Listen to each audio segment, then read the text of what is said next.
Intensas lluvias, inundaciones, deslizamientos han sido parte de los estragos que ha vivido el Ecuador en anteriores fenómenos del Niño. Actualmente estamos a puertas de un fenómeno del Niño con graves consecuencias.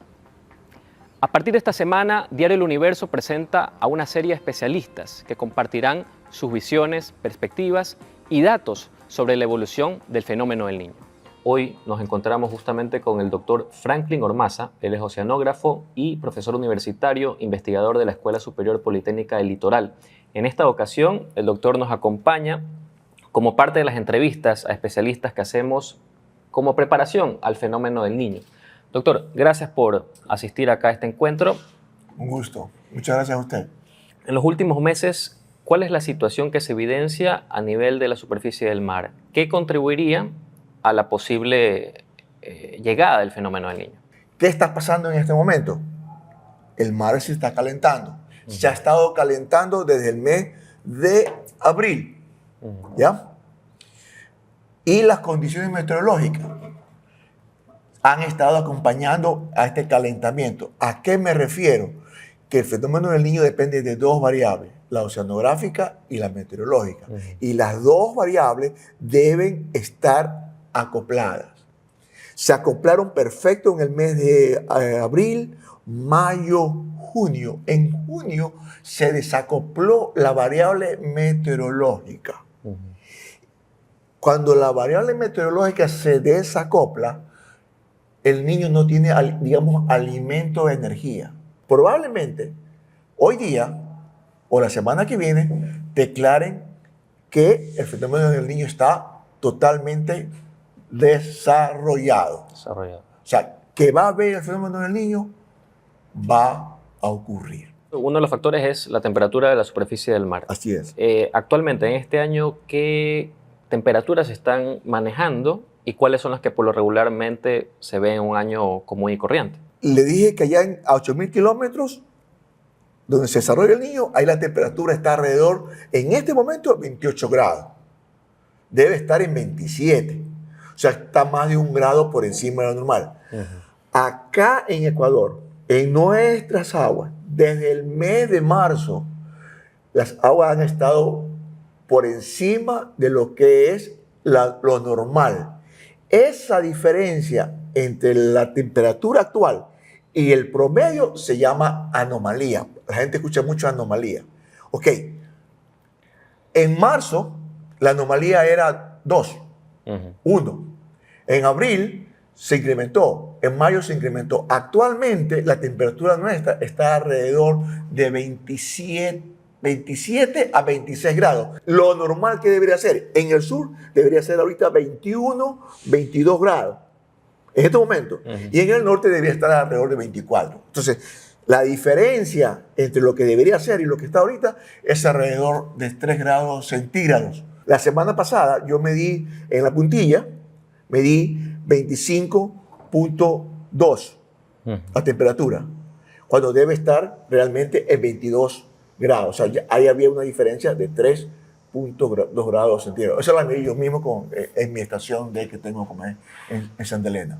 Esa anomalía, esa diferencia entre la temperatura regular de un año común y la actual, para ustedes los especialistas, ¿es mucha la diferencia para un año regular o es un parámetro que está dentro de lo posible? Este año ha sido totalmente irregular. El mar está muy caliente.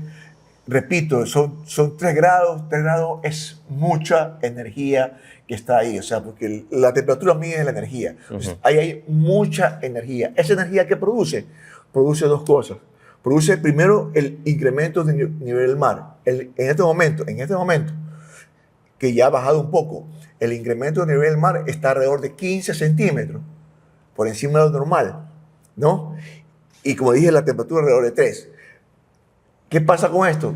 En el agua se expande, la distancia entre las moléculas de agua y otros elementos se hace más grande y el oxígeno, que es una molécula chiquita, se escapa. Entonces, el agua pierde oxígeno.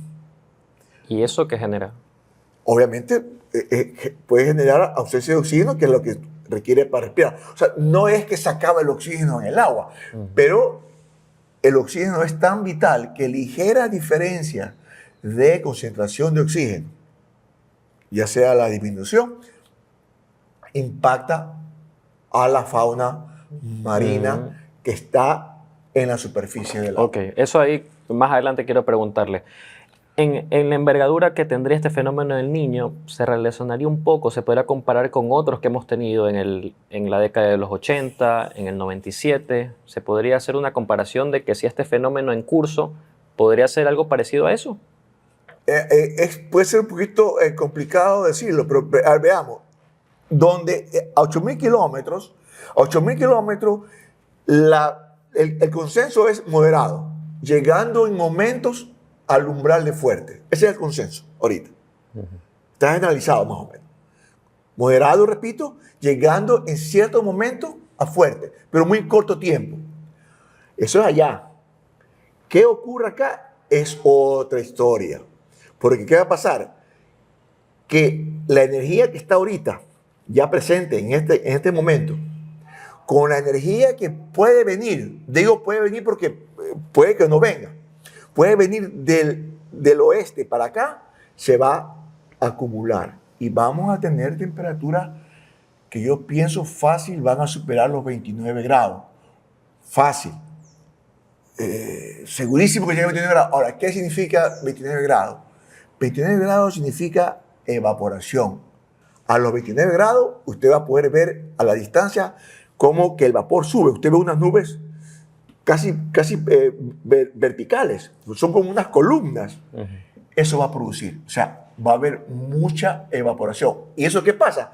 Trabaja sobre la atmósfera y se comienza a producir un efecto invernadero. Y la temperatura del aire se incrementa por encima de 35, se incrementa por encima de 36 grados centígrados, facilito. Más el vapor que usted tiene, eso da mayor inconformidad. O sea, la gente va a sentir que realmente estamos en una olla, ¿cómo es? Hirviendo. Ok, eso se traslada también, la misma cuestión, a la agricultura. La agricultura, las plantas, el banano, el café, van a sentir ese exceso de humedad y temperatura y va a haber una reacción negativa. Las lluvias presupuestadas o modeladas indican 1.5 a 1.6 veces por encima de lo normal. ¿Qué quiere decir eso? Por ejemplo, Guayaquil tiene promedio alrededor de 1.000. 1.200, pero pongamos 1.000 milímetros en los 3 meses, en los 4 meses. Eso quiere decir que va a llover en Guayaquil 1.600 a 1.000 o 1.500 milímetros de lluvia, solamente Guayaquil, ¿sí? Entonces, 1.5 es importante. En el fenómeno del Niño del 97 fue casi 2.5 llegando a 3.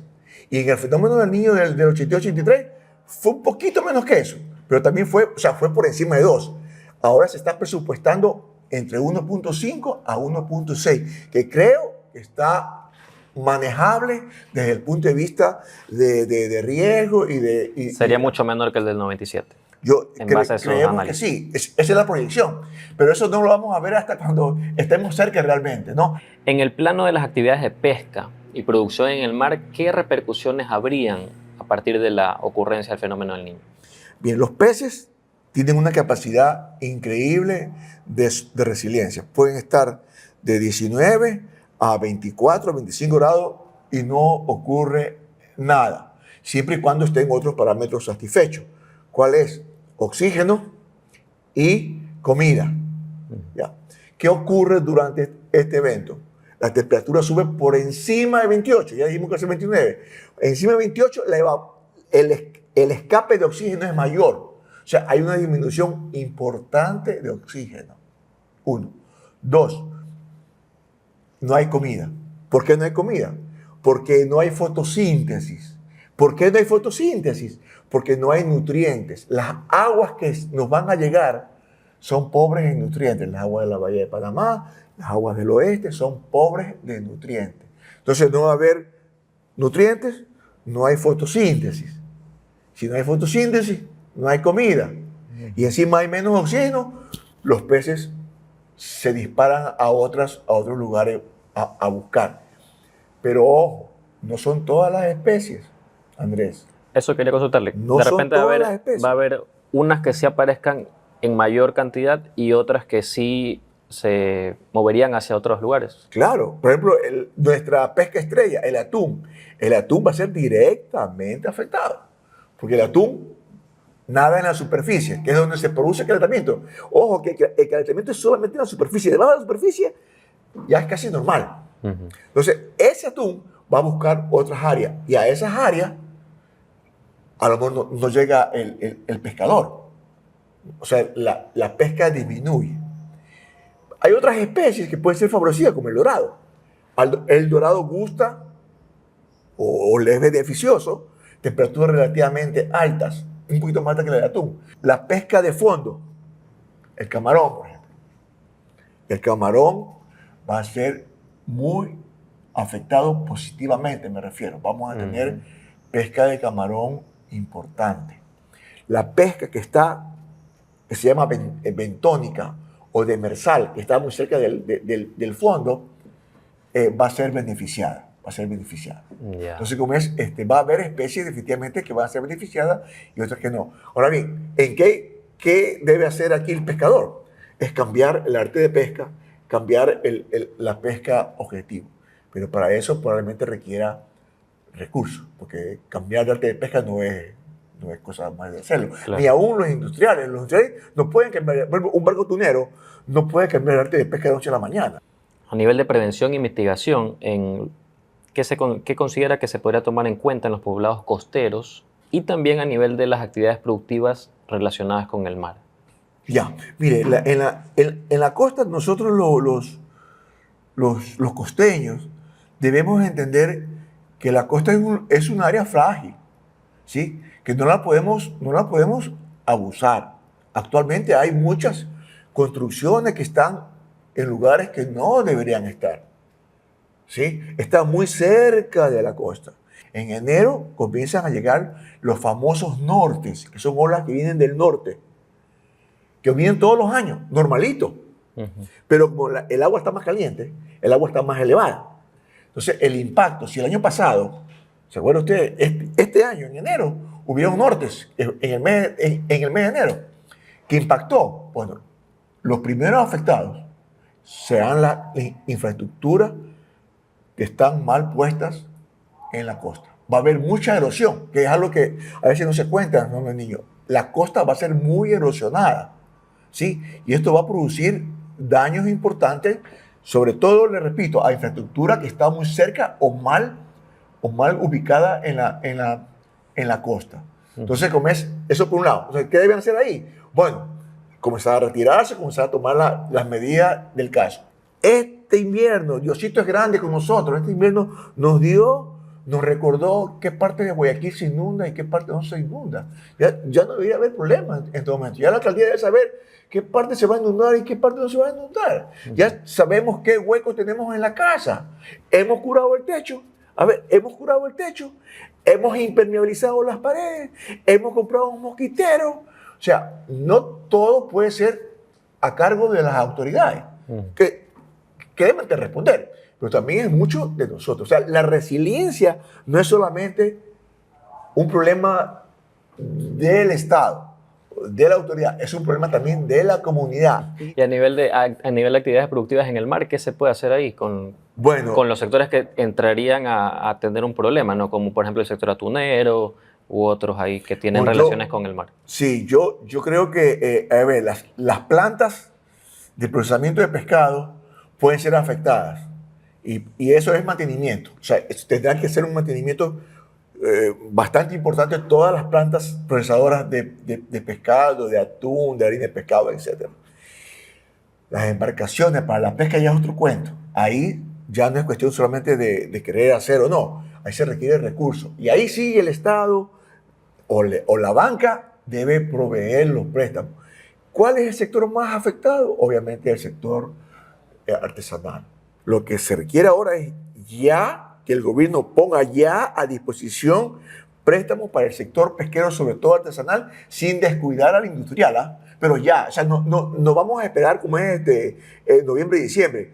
Gracias, doctor, por compartirnos sus experiencias, sus conocimientos para los usuarios del Universo. Y a los usuarios que han seguido esta entrevista los invitamos a seguir que en las futuras semanas continuaremos con otros especialistas que nos compartirán sus conocimientos y la situación, la evolución del fenómeno del Niño que posiblemente llegue a Ecuador en el último trimestre de este año.